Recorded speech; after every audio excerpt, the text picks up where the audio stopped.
cloud, and tonight's Wednesday night webinar is maximizing book sales with these book cover improvements. I'm recording tonight's event. I'm happy to send the slides out to anybody who wants to request them. You can either email me later, or you can throw a question up in the question box, and I'll be happy to email the slides at your request. But let me just sort of set some basics, let you know what my assumptions are when we're sort of talking about what these things are to do to your book cover. So my first assumption is that you've actually researched your target reader. You know precisely who it is, because it's not everyone. Even if you think it's everyone, it's not everyone. It's a very specific core audience of people. They're going to get excited about your book. They're going to recommend it to others, and that's your initial target market. You've researched your genre, so you know the kinds of images and tones and themes and trim size and all of those great things about your competitors' books in your genre or your subject category if you're writing nonfiction. And so, you know, I don't have to tell you how important that is. You're going to take that knowledge into the evaluation that we're going to do on some book covers tonight. You either have or you are creating a cover. You're planning or working with a professional, or you're planning on it, and you may not be. I'm actually going to ask a survey about that later, because I think it's important to know from our attendees who is and isn't. And of course, everything I say tonight will be relevant to a fiction or a nonfiction book. So just to get us warmed up, I'm going to go ahead and fire up poll number 1. You should see a poll on your screen in just a moment. If you just take a moment and let me tell me if you would, where are you sitting right now? Eastern, Central, Pacific, Mountain? I even had some people click other the other day. So take a moment and vote for me. And once I think that we've got everyone who's going to vote having voted, I'll close it and then I'll share it. All right, I'll give it 5 more seconds for one more click. I'll close it. I'll share it. So this is how our polls look tonight. So you'll vote, and I'll show you the results. A couple of the polls are for us to help us figure out how to do these better, but some of the other polls are instead for you to see kind of what are your peers doing out there in the marketplace. So I'm going to hide that and jump into the next slide. And of course, you know, I want this to be interactive, right? So William Toth has already figured out how to throw a question up in the question box. And as I get questions and comments, I'll address them or I'll repeat them immediately so that we can throw them to the queue and we can get them talked about. It looks like I haven't. I'm trying to make sure my slides show up. Hide that slide. Show my application. Okay, better. Sorry, I think we pressed somehow on the wrong button and we got it paused. So now, a word from our sponsor, if you will. This is not a sales pitch. This is not a how to do it, but this is a what to do. So when we talk about kerning and typography, we're gonna be pointing out the things you should be looking for when you either do your cover yourself or you work with a professional to get it done. Yes, we're an author services platform. Yes, we can give you a quote and help you make book covers, but that's not really what this seminar is about tonight. We really want to show you what to look out for, even if you're going to do this yourself. And on the phone with me is Teddy Black. She's a professional book cover designer. She's designed more than 300 book covers, although not a headshot. She needs to work on the design of that, I think. I think she would tell you that. She does fiction and nonfiction books. She's got a lot of repeat authors, and her goal is a book cover that sells books. Teddy, I want to make sure I've got you. Say hi on the line, if you would. Hi, everyone. Fantastic. Thanks, Teddy. So you can tell we have very different voices, and if you want to ask Teddy a question, throw it into the question box, and we will get it addressed immediately. And of course, in case you can't stay, and this happens all the time, you've got something comes up you've got to go attend to. As I said before, we're recording this. You can always watch it later, but I'll just tell you what the final recommendations are going to be before we get to the end, because this is probably where you're paying the most attention, and as well at the end. So your book cover is probably the most important thing that's on your book sales page on Amazon or Barnes & Noble or Apple or Kobo. It is part of the 3 key elements of your book sales on your book sales page. That's your book cover, your descriptions, and your stars and reviews. But it is the key one. It's the first step, and we'll talk about consumer behavior in just a minute. You've got some goals for your book cover, and I've talked about them in some of our other seminars, But essentially, if you're a fiction writer, you're trying to capture their eye with an arresting image. You want to confirm what genre you're writing in and convey the professionalism on the outside of your book that you put on the inside. And of course, if you're writing nonfiction, make sure you put your promise on your book. We're going to talk about some of the techie stuff that you either need to know yourself or you need to tell someone else when you're maximizing the graphic impact of your book cover. And we'll spend a little time talking about how to work with a design professional. I'm actually going to ask right here, survey number 3 here at the end, who's thinking about it or who is. Teddy was telling me just before the call started that actually most of her clients come from people who started, say, at the free CreateSpace cover designer and then decided that that wasn't working well enough for them and they wanted something a little snappier. We'll talk about making sure you're targeting your audience, adults, teens, kids, and the subsets. And, of course, we'll also take a quick detour onto the back cover and all of those elements that you really should have to make a good, impactful back cover to your print book. So let me just launch survey number 3 real quick. I am very curious about whether or not this group is working or wants to work or is planning to work with professional book cover designers. So if you would, just take a moment and answer this question real quick. Did you or are you working with a professional book cover designer for your book cover that you're interested in tonight?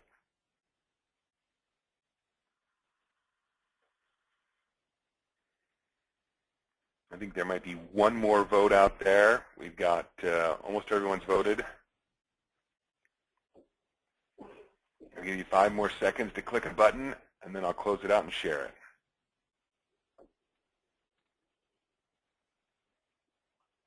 All right, let's take a look at what everybody said. So it looks pretty well split. We've got part of half of the group who's doing the book cover themselves, which is great. I applaud that. Usually I recommend to all of our authors that, you know, if you're a graphic designer or you've been doing this a lot, do your own book cover. That's great. If not, a couple hundred bucks on a book cover designer is probably money well spent. You've got some folks working with the graphic designers. I want the quarter of you that are working with the graphics designers to take note and ask lots of questions tonight because the graphic designers are good. They know how to put together an arresting image, but they may not know all of the book cover conventions that are out there in the industry. And then we've got at least another quarter of the group who are planning on doing this with a professional. So with that, sort of let's talk about why this all matters. What's the point of, there we go, what's the point of doing this? Why do we care about book covers? Well, it's because book covers generate interest. You know, when you talk about purchase behavior, the cascade is awareness, interest, trial, and purchase. Now, awareness you're going to do somewhere else. You're going to drive people to your Amazon book sales page or to your blog or to your anchor website. But when they get there, you've got to get them interested enough to proceed toward a sale, and that's where your book cover comes in. Your book cover gets them interested enough to read your book description. Your book description is good enough, has a hook, has a log line, and gets them to read some of your reviews. And the reviews can act as a trial mechanism for your purchasers. So they may not look inside or they may not pick up the book and read the first few pages, but if they read that other people read the book and enjoyed it too, that acts as a trial mechanism to help complete the purchase behavior cycle all the way to purchase. So, you know, in short, better book cover is more description reads, more description reads, more review reads, more review reads, more book sales, and that's what we're all after. Well, sometimes that's what we're after. There we go. So okay, so now let's talk about goals for your book cover. You know, when Teddy and I were first talking about putting together a seminar, I said, you know, what is your primary goal for all of your customers? She said, I want to create a cover that sells books, because they do. Covers can sell books. Covers can also kill the sales of books. And, you know, I've talked about this in another seminar, but I'll just run through it real quick. You've got to arrest the eye of the browser. You've got to get something up there that looks good, has good composition, is striking, is in your genre, and essentially says to the reader, hey, I did a professional job on this book. Look, I even put a professional wrapper on it. This is good. You should buy it now. You're really going to enjoy it. And in fact, there are more than a few studies that show that if you set the expectations on the outside of your book that it was professionally produced and that this is a good book. Maybe you've got some blurbs even, and we'll take a look at that on some of our print books examples that we've got in the presentation. You can actually cause your reviews to be better than they might have otherwise been. So if you just hand somebody a book with no cover and say, read this, give me a review, versus you put a good-looking cover on it, the average reviews with the better-looking cover will be better than a plain book. And of course they'll be better than a book with a terrible cover. And that's because the cover sets the expectations of the reader. Okay, so let's talk about maximizing the available graphic space for book covers. So if you are going to do a book cover by yourself, you are aiming for the JPEG format. You want to produce your book cover in RGB color mode. And the other one, by the way, in case you're trying to figure it out, is CMYK color mode. So all of the bookstores, Amazon, Barnes & Noble, Apple, Kobo, they all want your book cover in RGB color mode. And that's the setting you'll see in your graphics program. Make sure you design a color cover. But when you do that, be mindful that there are plenty of black and white, if you will, displays out there, dedicated reading devices. So you got to make sure it's going to look good on one of those. When you create images, so you're going to iStock Photo or CanStock or Shutterstock, and you're getting images, you've got to get the high-res images, especially if you're going to try to expand them. You don't want to scale up images. 72 dots per inch or better on all of your images is absolutely critical. And then Teddy's probably laughing. She sees my golden triangle. It's actually not a golden triangle. Sorry, that's a golden rectangle. And roughly, your pixel dimension of the image that you're creating for your cover is 1563 by 2500 pixels. That's roughly a golden rectangle. That's what the image there is on the right. And that's what's recommended for all of your channels. Beware of white backgrounds. White backgrounds will bleed onto the rest of the store on Amazon, so you need to use a frame. I'll show you an example of that. Shoot for a cover that's 5 megabytes or less, although you don't want it to be small. You want to upload the richest looking cover you can, because that gives Amazon more options for how they can display it and scale it as they move things around on their book sales page. However, you also need to know, whether you're doing yourself or working with a designer, that you have to have a version of your file, your book cover, your ebook cover here, that's 2 megabytes or less, or just slightly less than 2 megabytes, because that's their limit. That's Barnes & Noble's file size limit. They obviously do not do as fancy a set of stuff with it as Amazon does. Okay, we're going to go through this one pretty quickly, but I'm going to sort of ask Teddy a couple questions. So, Teddy, how much time do you spend on average creating a book when you contract with someone to do a book cover design? It usually takes about 2 weeks and approximately 8 to 10 hours. Okay, and so the area where you are adding the most value is in searching for images? Is it composing? Is it working your Photoshop magic? What's the stuff where you feel like you're adding the absolute best value for the customer? I do spend a lot of time searching for images, trying to find the right images. The design time, really, if we get the right image, it doesn't take too long. Get good communication with the author. We can knock it out pretty quick. So if an author comes to you and they already went to iStock Photo, to iStock or Shutterstock or CanStock, and they found a bunch of images, they said, hey, these are the kinds of images that I want to see on my book cover. Does that save you time and let you spend time on other items? Oh, absolutely. They've saved me a bunch of time, and I can focus more on designing. Excellent. So William Toth asks, do you have a program that you recommend that does good graphics for book covers? What do you use? What's the tool that you use when you're creating the book cover? I use Adobe Photoshop. That's pretty standard. Some designers use Illustrator. Yeah, Photoshop's pretty expensive, isn't it? Yes. I think Photoshop runs about $1,000. Yeah, I have not taken the time to learn it because I've never planned on spending the $1,000 for it. But I do understand it's a super powerful, fantastic program. And I agree with you. This is most of the designers we talk to all say the same thing. Illustrator, Photoshop, just depends on which one you're familiar with. Which leads me to another point for our audience, which is when you are if and when you decide to engage with a professional to do this, make sure you agree up front on, are you going to show me 3 comps and I get to pick one and then we get to work on it from there and you get me 2 more revisions and then we're done, and do I own all the images and the files, and are you going to give me layered PSDs? Make sure you go through all of that with your provider if you use one, because that way everyone's expectations are set up front. And if you're not familiar with how to get a 3D version of your book or what a layered PSD is, you can either throw me a question in the question box or look those up in Google. They're easy to figure out. Okay, so let's talk about the process of actually refining a book cover. So I believe, Teddy, this is one that you did. This is an author by the name of Paul Thomas. So he came to you and he gave you a brief. Did he tell you a lot, or did he make you work pretty hard on getting it figured out? Paul basically said that he wanted a design that was modern and clear and fresh, and he was pretty specific. He wanted it gender neutral. The first 2 images I created for him focused mainly on the web, on internet.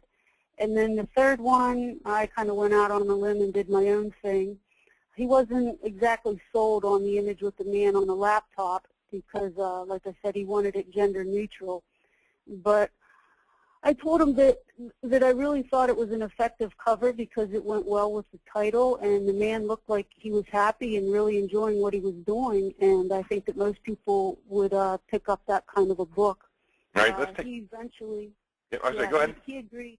Yeah, he liked it. He decided that was the way to go, and so we moved on from that image. But I should say before I go on that whenever I do start designing, I always use a small thumbnail image at first, and they usually have the watermark on.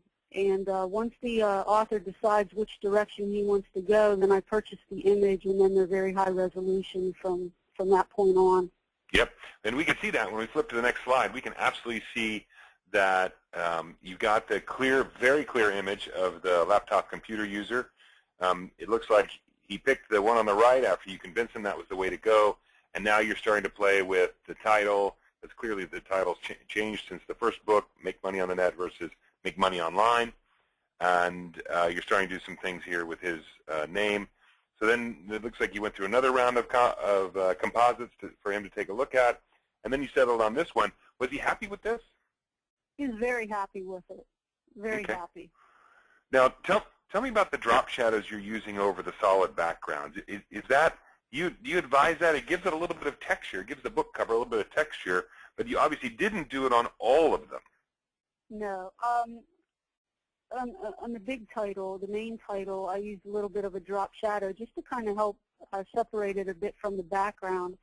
And then with the red and the red fonts, we just, I put like a little bit of a glow behind it to kind of give it that cloudy appearance. Right, see that. To make it stand out a little bit so that it didn't blend in too much with the balloons. Now, are all of the letters, all of the text on this book in the same font, same typeface? Right, everything is the same typeface. The little, what do you call it, the blurb at the bottom is, I believe that's in italics, and that's usually what you do. You want to make sure that you're staying within the same font family. Otherwise, your typography can really clash. Sure. So these are all the same typeface, but the name on the bottom is in italics. And I noticed that the kerning, if I look at the TH in Thomas, it's different from the kerning in the TH in something. Was that on purpose? Is that a function of the italics? Tell us a little bit about what kerning is and why you made that choice.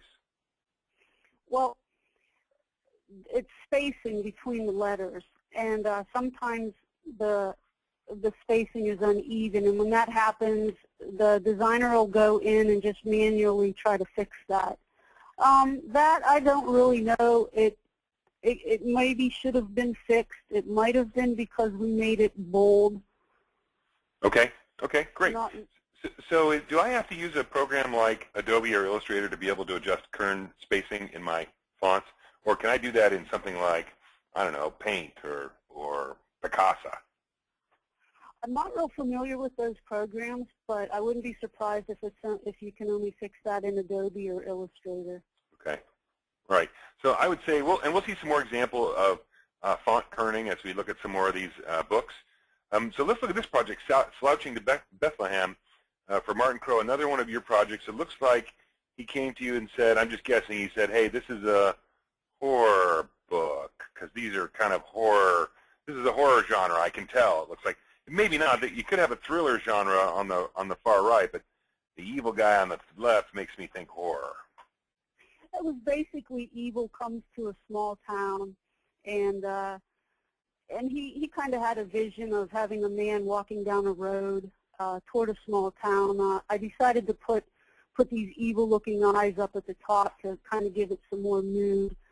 He had also mentioned the carnival, so I added that in the other images, and he decided he liked the first one best, but we changed it a little bit. He didn't like the city. He thought it was a little too busy, so we searched for some other images.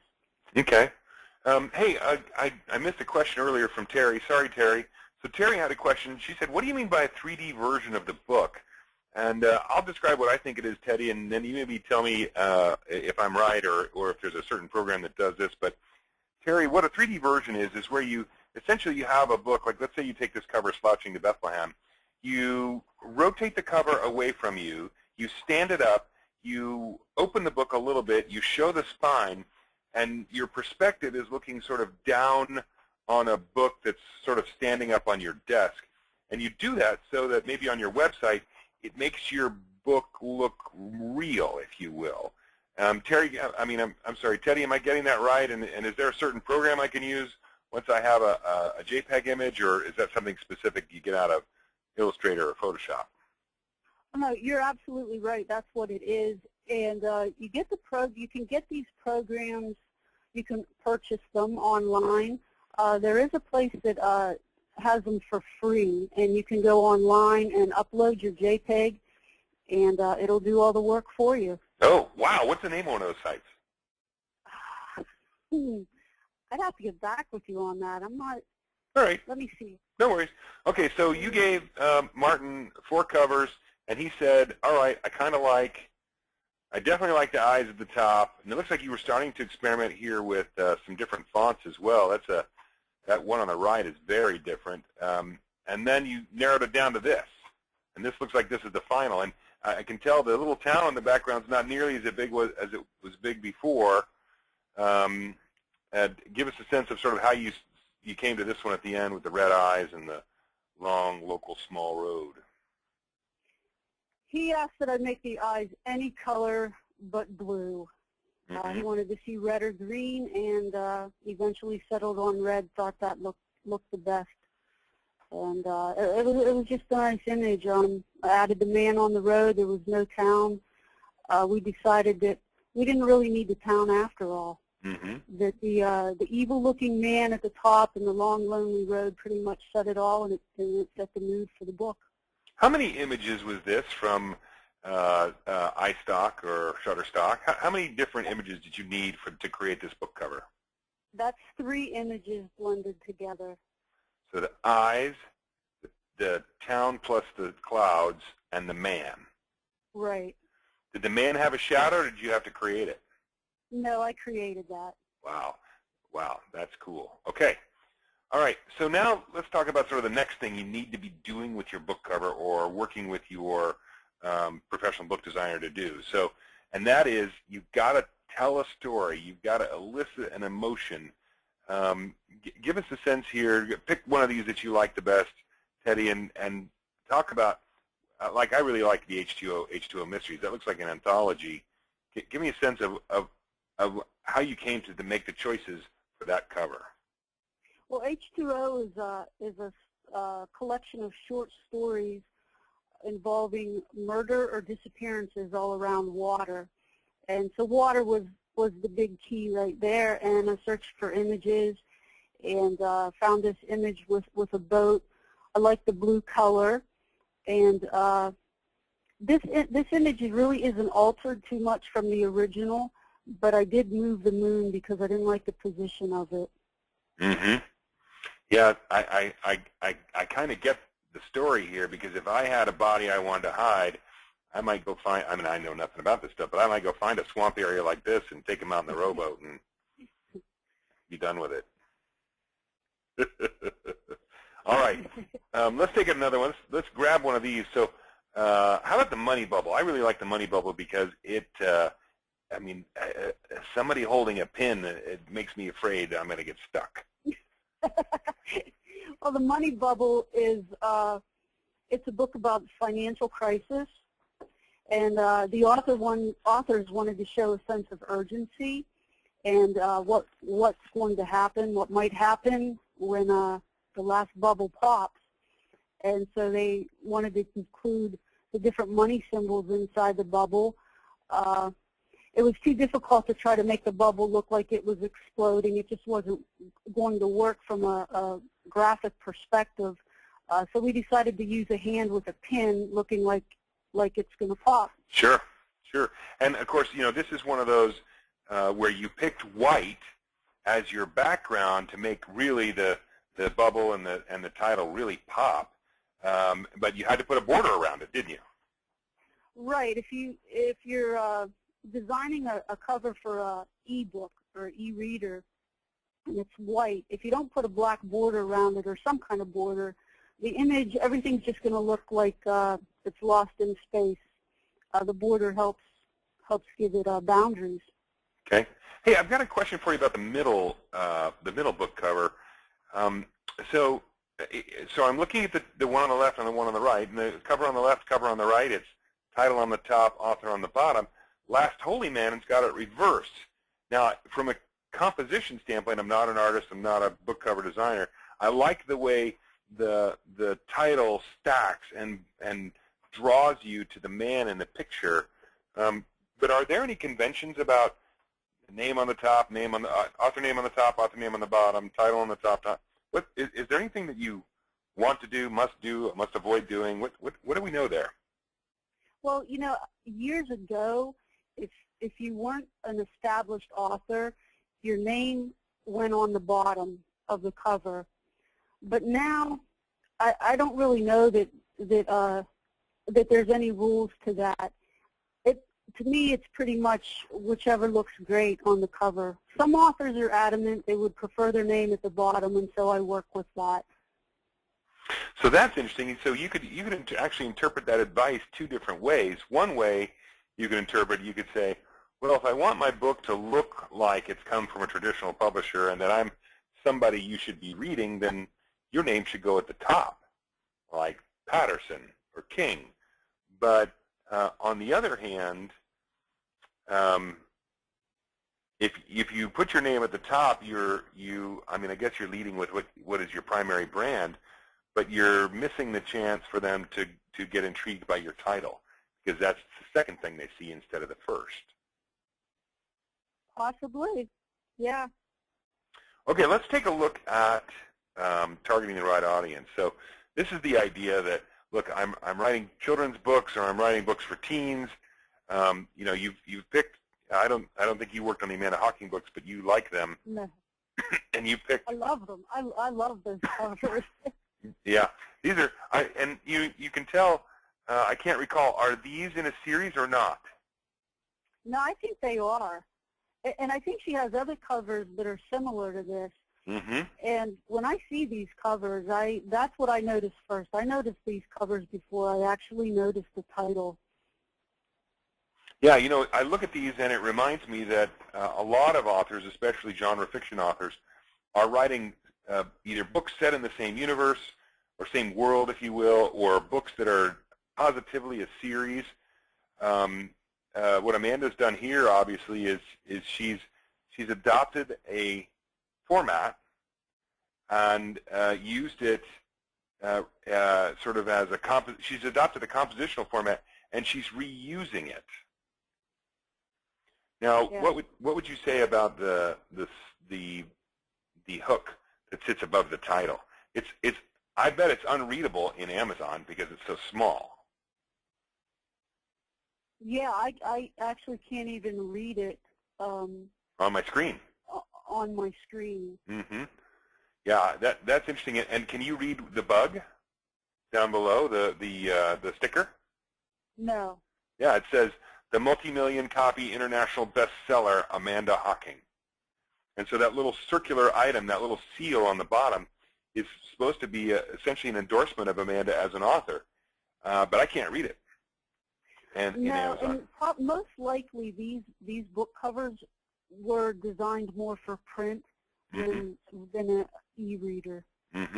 Right. I bet you're right, because she did do a print deal with, I think, Prentice Hall, but I can't recall. Okay, so those are clearly for adults, but why are those two book covers for adults?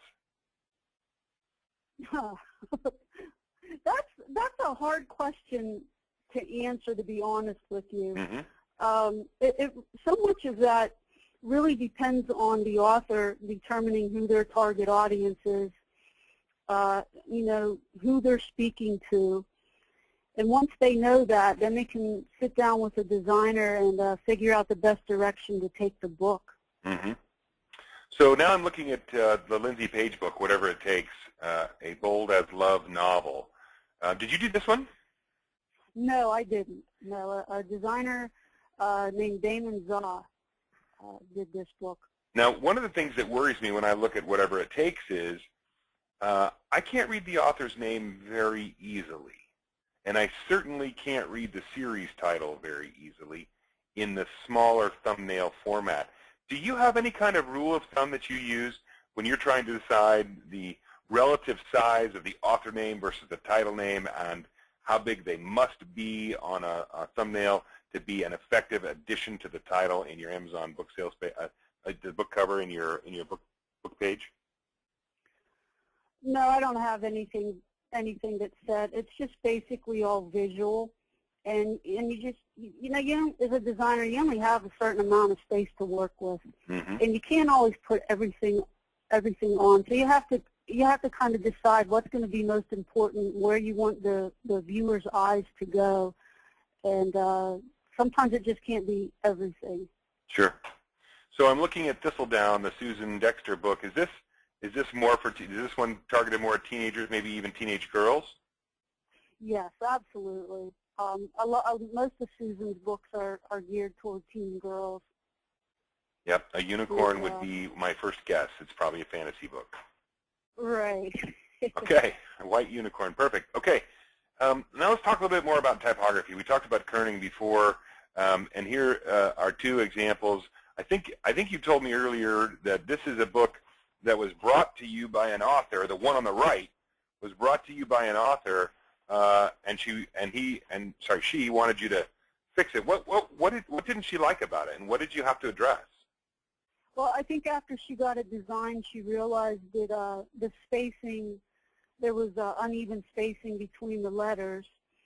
She didn't really want me to change it too much, so I tried to match the font as best I could and take care of the spacing between the letters, which is kerning, which we talked about earlier.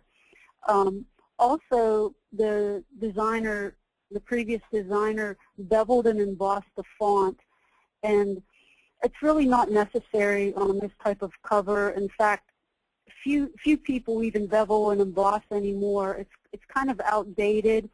And if you're an amateur, I really wouldn't recommend trying to bevel and emboss. I would just leave it to a professional designer. I've designed over 300 covers, and I only beveled and embossed one font, one typeface, and that was White Horse Peak. And I see that when one of the other changes you made here is you made the author's name more prevalent on the bottom. In the first book on the right, you can hardly see Barb's name, but on the second book, not only did you make the font bigger, and it looks like you also fixed some of the kerning between the E and the L, but you also gave it, what did you call that to the background? You put a glow behind it. I put a glow behind her name. I actually had to extend the tablecloth a little bit where her name is. That's why the previous book, her name was so small, because there really wasn't any place to put it. If you made her name any bigger, it was going to cover up the donut. So I had to extend the tablecloth so that I could make her name a little bit bigger. Yeah, that's interesting. You had to bunch up the title a little bit and even move the subtitle up a little bit. But then you let the quotes, which actually aren't blurbs, but they might pass for blurbs, float down a little and compact. Right. Right. Okay. Yeah, we took out one of the quotes because there was just there was just too many, and it's an example of just having Oh, too much. you're right. You did take out one. Sorry, you didn't float them down. Yeah. You just took one out altogether. Yeah, it's just too much. Visually, it's too much, and it's not necessary. Yeah. Yeah, on the, it's interesting on the thumbnail size on the screen that everybody's probably looking at, I can't read the quotes. I can't see what they say, and that's why I say they could almost pass for, a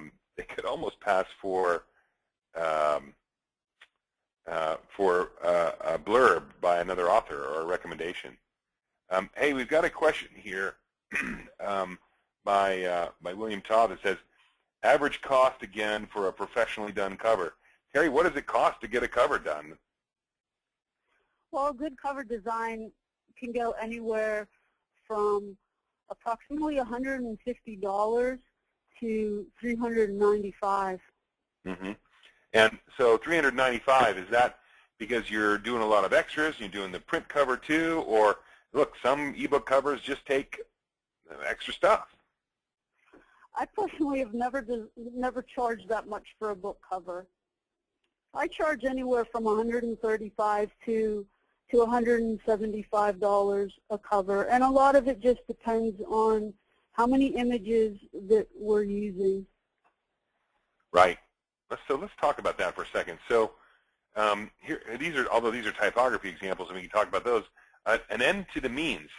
So how many images did you have to put together for this cover for J.C. Leland? I didn't do an end to the means.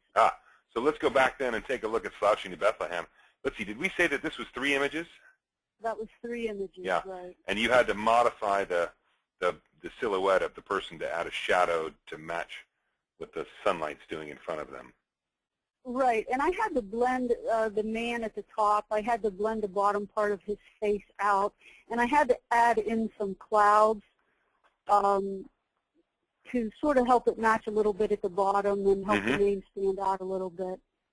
Well, it's almost, when I look at it, that gap, and maybe you did this on purpose and I'm just a little slow, but that gap between the upper cloud bank and the lower cloud bank almost looks like this weird gaping mouth of this evil guy with eyes, making it even creepier. I that. Like he's going to eat the guy on the road. That's a bad thing. Oh my goodness. All right, sorry, I digress.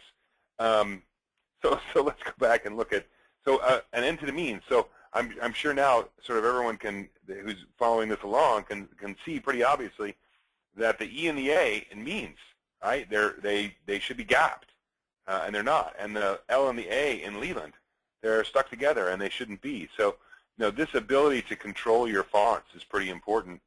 Tell us a little bit about date or weight. You've got a lot of different text going on here, but it looks like it hangs together well. Right. I mean, you can tell that this book, Date or Weight, was designed by a professional who really has a command of typography and color, and just did a job. Are you still there? I am. You dropped out for a moment, but I am still here. Okay. Yeah. Yeah. That's all right. Go ahead. I'll pop to the next slide. Okay, so let's take a look at this next typography slide example. I want to point this one out because I see this a lot in authors who bring books to us. Looking at the book on the right, the bad book, right? The title of this book is a little hard to read. Albi Marani and the Mystifying Tempest. Now, we could have a lot of discussion about whether that title is great or not, but that's not really the point. I can hardly read that title. Oh, yeah. Yeah, you can hardly read it at all. It suffers from a weak type and really just a poor choice of color for the title as well, and the background's just way too busy. And it's hard to even see what the image is. Yeah. And it's a shame because, an author spends a lot of time working on their book. You want a cover that's going to do it justice. Yeah, and that looks like a sort of a cursive style font to me. Is there a rule of thumb about cursive on book covers? Like, I don't know, never use it, or when is it good to use cursive? in an author name or in a book title? It really just depends. I mean, a lot of romance books will use a type of cursive font, but you have to be careful. I'll spend a long time searching for fonts to find the right one because they just don't always work well. The font needs to be legible and it needs to be clear. All right, fantastic. Okay, so I like the book on the left. It's a very clear, punched through font on the right kind of background. I've got the author's name at the top. It looks like at the bottom, that must be the series name, Carrie's Chronicle, Right, or is that the subtitle, or both? No, I think it's probably a series title. Okay, and then the Will of the Gods is in the center, and it looks like the author asks you to really focus on will and gods. Yeah, I didn't design this cover either. A designer called Kit Foster, I believe, designed this one, and just did a nice job with using a minimal image, nice letters. He used what you call hierarchy, where he chose certain words to stand out, and that's will and gods that he made a little bit bigger because he's directing your eyes. He's telling the viewer where to look. You know, I've been looking at this cover now probably over the course of our 2 seminars today for a few minutes. It just occurred to me what that tall Roman numeral I is in the bottom left. I think that might mean that this is the first book in that series. Yeah, I believe so. I meant to ask you earlier today why that was there, this sort of random white bar in the bottom left-hand corner, which conflicts with the series title. But that clearly must indicate that this is book 1 in the title. That's an interesting way to do it. It's almost too subtle to catch. It is an interesting way to do it, and I honestly never noticed it until you brought it up. Huh. Okay. But it's a different way of doing it. It is a different way of doing it. Okay. Excellent. So here's a couple other examples. Thrall. Did you do Thrall? No, I didn't do any of these. Yep. So I look at Thrall, and well, I like the title, and I like the arresting cover image. I'm very concerned that I have no idea what the author's name is. It's Jennifer Quintens, I think. That's right underneath the word Thrall, and then it says on the bottom, of course, book 1 of the Daughters of the Eilif novels, but that's all lost. It's lost. Right, it's a light type on a light background. It is lost, and I mean it's an attractive cover. I really like it a lot. I like the title. I like the colors that are used. The title jumps out at you, but you're right. The author's name and whatever's written at the bottom, it's all off. The series, book 1 of the Daughters of the whatever.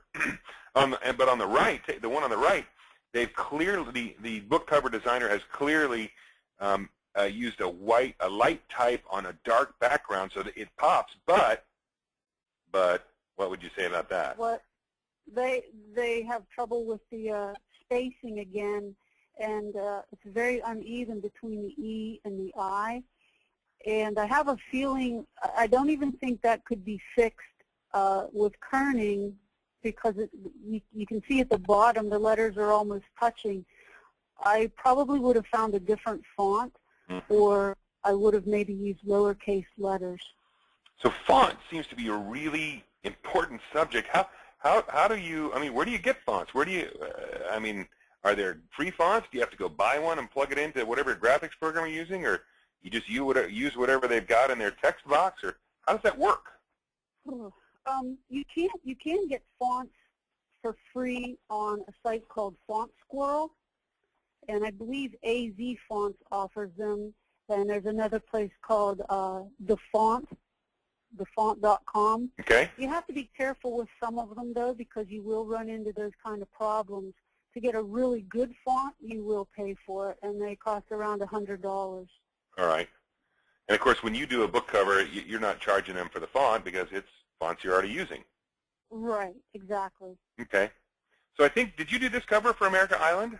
I did. So here we are on a print cover. Obviously, for those of you who haven't done this yet, this is if you lay out the book and the printer prints this and then wraps it around the book. The middle vertical element, of course, is the spine. So America Island, focusing now on the back cover. So we've got an about the author. We've got, you actually restate the title, okay, and then you've got the hook and the log line right here in the center. How do you feel about this back cover? What you got a lot of extra space. Is that were you holding room for the barcode and maybe a picture of Coach Collins? Yeah, we were actually, the space at the bottom is for the barcode. The author didn't want his image, and it's okay to have a little bit of space. You don't have to fill up every bit of space. It's effective. He gives the information on the back about what the book's about, and he has a bio, and there's room at the bottom for his barcode. Fantastic. Or even for a signature, or you could sign on the front. You know, do you ever have authors say, hey, I might be doing a book signing, so make sure there's a light space on the front of my cover where I could sign the front of the book, or does anybody ever think that's far ahead? I've never come across anybody who's asked for that. I think when they usually sign books, they usually sign on the inside. All right, fantastic. All right, let's take another one, look at another one. This is Gemini Rain, and I think you did this one as well. A little longer log line and hook on the back. It is, and it's very plain. And I have to say that although I designed this cover, it probably falls in the bad back cover design category. All right. It was one of the first ones that I ever designed, and I don't design them quite like this anymore. All right. The front cover's great. I love that, but I really think that the back is lacking. She was a new author, and I was a new book cover designer, and I would have liked to have pressed her for a bio and an image and just kind of dressed up the back a little bit. Now, one of the things I noticed in the difference between the two back cover examples is that the America Island is justified on both sides, but Gemini Rain is not. What's my standard here? Which style do I want of justification on the right? It's better to justify because it's easier to read. So like you did it on America Island? Right, right. Okay. Okay, great. Here's the money bubble. So here's the print version of the money bubble. Let's see. So we've got a quote from the authors themselves on the bottom. That's good. Even a repeat of the title. Now, so is it common to repeat the title and subtitle on the back cover? It can, yeah. I think it adds a nice touch. All right. Makes it look professional. Fiction and nonfiction, or just nonfiction? You can do both, fiction or nonfiction. I don't think there's really any rules. All right, great. Let's look at the next one. The one reason I like White Horse Peak is that you've got these great quotes at the top. Now, you can't read them very well on the screen, but the top one says, really enjoyed the book. It flowed well and has really good character development, so when's the next book going to be available? And that's by a very famous reviewer by the name of D. Nelson. And then, enjoyed it immensely, exclamation point, by another famous reviewer, C. Fitzsimmons. The reason I like this is because, you know, those could be friends. Those could be PG's friends. But just having a couple of pieces of social proof sitting on the back of your book make you more likely to pick it up and read it. I think that's very cool. Absolutely, yeah. Yeah, use your reviews anytime you can. Now, on this one, it looks like on the back that you've got at least 2 or 3 fonts going here. It's your hook, your log line, and your hook is in sort of I don't know, I'll call that a fantasy font. But then the about the author is in it looks like almost an Arial font. Yeah, very good. Yes, I did. I changed it. You never really want to have more than 2 different types of fonts on a cover. And again, just to keep that, we'll call it a fantasy font because I can't really remember what I used either. But it just looked nice with the back cover blur, but I didn't want to do the same thing with the author. I wanted to separate that a little bit, so I changed it up, and I used the same font. It's the same one that I used for his name on the front of it. Got it, PG Badsy. All right, fantastic. Here's another one that you did, and here's one with the Craig with the author's picture on it. So here's Craig Holliday, It looks like you gave a little drop shadow behind the picture to make it pop a little bit. And he's got his log line and his hook on the back, and a little about the author. I like this one. Now, it's also missing the barcode and the price and the genre, but I think you were telling me earlier that those are on a different edition of the print cover. Right. Yeah, they are there, just not on this particular one. Now, tell me about getting to this image on the front cover. I noticed that on a mix of your books, you use photographs as images a lot. This is I think, a pretty cool picture you've got on the front. Is there any kind of convention or rule of thumb, or what do I need to think about if I'm going to try to design my own or work with somebody about using pictures versus illustrations versus Photoshop stuff? What do I need to know about that? Well, I think it really doesn't matter if you want to use an image or an illustration. It really just depends on what you want to say with your book, on what portrays your book the best. And sometimes that's a photograph that says it best, and sometimes a graphic says it best. Mm-hmm. All right, fantastic. Aside from the fading that you put on this image, did you have to do anything to this image of these boys to make it fit better on the cover? Actually, Craig actually picked out that image. He liked it. It was a very, very busy image. If I would have taken just that image and put a title on it, you'd have never been able to read the title. Mm-hmm. That would have been very distracting. So actually what I did was I cut the boys out of the image, and I brought a gradient down on the top of it, and I kind of faded up a little bit on the bottom and the sides with a radial gradient. And I put the boys back in the picture, and I enlarged them just a little bit, and that's how I got that. Wow. Wow. I wouldn't have, I mean, you can tell that that's not the way that photo was taken, but I never would have figured out to do those 7 things you just said. That's neat. Okay. All right. So just to review on the back cover real quick, let's talk about the things that, and we just saw some of the examples of this. You know, if you go look in a bookstore and you pick up a book, one of the things you're going to see is that when you flip the book over to the back cover, and I'm not suggesting that everyone in our audience today is going to be in a bookstore anytime soon, but you see on the back cover, you'll see science fiction or fantasy or romance or paranormal romance or diet books, or you're going to see the book's genre explicitly listed. And the reason you're going to see it is because it's not always obvious to the person in the bookstore who's opened up the box of books what shelf this book goes on. And so it's very common to put it on the back so that you make their job easier and make sure, excuse me, that your book shows up in the intended place that you intend in the store. Also, having your ISBN and the correct format of your barcode is important, especially if you start getting, even if you start getting specialty store distribution. And about the author is optional. I think that anyone who's doing a nonfiction book probably wants to have an about the author, a credibility piece about yourself. You should put actually there's two theories here, but I believe it's common now to put the price. Now, do we put the price in the barcode, Teddy? I think that's exactly where it goes, and then it's scanned. Okay, so the price is part of the barcode information.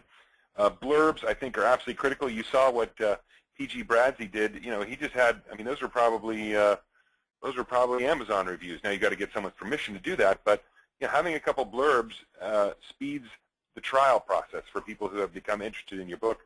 And then, of course, I've talked about this in a couple seminars before. A very strong book description. Your log line plus your hook is the thing that people will pick up, and they'll read it, and they'll say, I have got to know what happens next, right? So if you were a fan of the Velveteen Rabbit, like I was when you were a kid, maybe that tells you how old I am, but you know, marked for death, along with his companions, a toy rabbit must learn to cry real tears in order to save himself from being thrown into a burning pit by the boy he loves. So, you know, I don't know whether to cry and reach for a tissue because it sounds like it's going to be such a heart-wrenching story, or or whether I'm going to root for the rabbit to save himself. But, you know, it leaves me with a question. What happens next? Can the rabbit save himself? And so for fiction, it's very, very important to put this on the back of your book. Nonfiction, it's almost more important. You've got to have your authority, your benefit promise, your unique proposition, and your author credentials. And so there's a lot of authors will say, well, look, I'm done writing my book. I don't want to write anymore. But these log line, this hook, these things you put on the back of your book could be as important or more important to those initial sales before you start getting your reviews. So let's just review our final recommendations, the things that we've talked about this evening.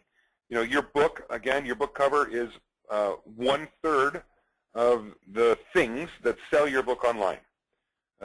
You know, people through word of mouth or your advertising or just pure browsing, they're going to come across your book. Your cover is going to make them interested enough to read your description. Your description will make them interested enough to see if other people like the book. And if enough other people like the book in the form of reviews and stars, they don't have to worry about the trial, and they can go right to the purchase.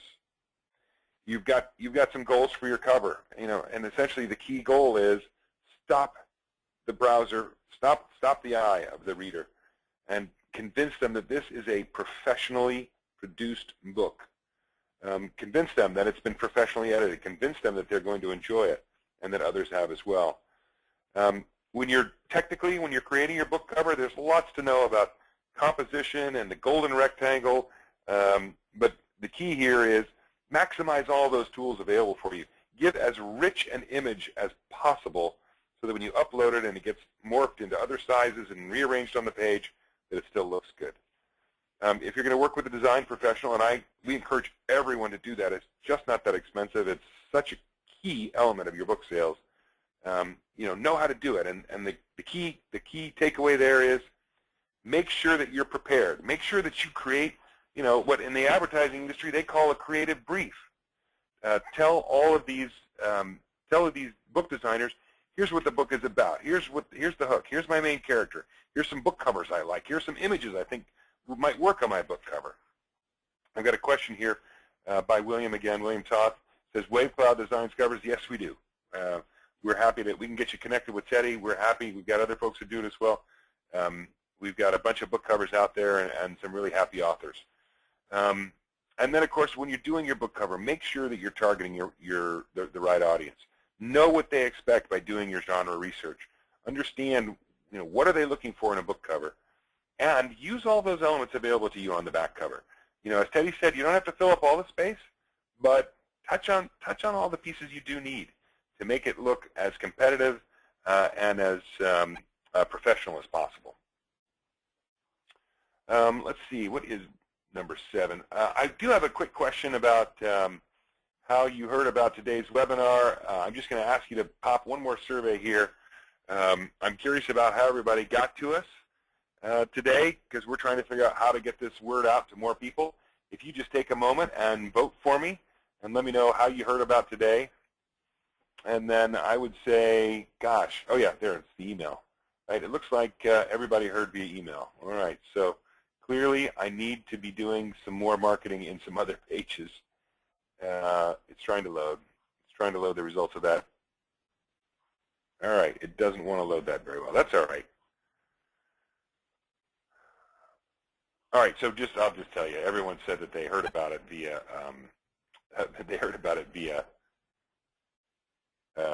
via email. Okay, so our next webinar is Wednesday the 29th. We're taking a 2-week break. We want to get prepared. We want to do these right. It's about ebook conversion details that authors often overlook. We'll be talking about some of the nitty-gritty stuff. There are a couple of links here. Again, I'm happy to send this deck out to anybody who'd like it. You'll probably also get another email from us letting you know that it's coming. If you've got any last-minute questions, feel free to pop them up on the screen now. Teddy and I would be happy to take any questions that you've got. All right, no questions. It sounds like we've tired everybody out, Teddy. Teddy, again, thank you very much for joining us tonight. It was really great to hear from a working professional about how you go about doing this stuff and what we need to look out for when we're designing the pages. I hope we can have you back again for another one of these soon. Well, thanks a lot, Bill. I really enjoyed it, and I hope the authors got a little bit of something out of it. Fantastic. Thanks, Teddy. And thanks, everybody, for joining us. I look forward to seeing you again in 2 weeks. Take care. Okay.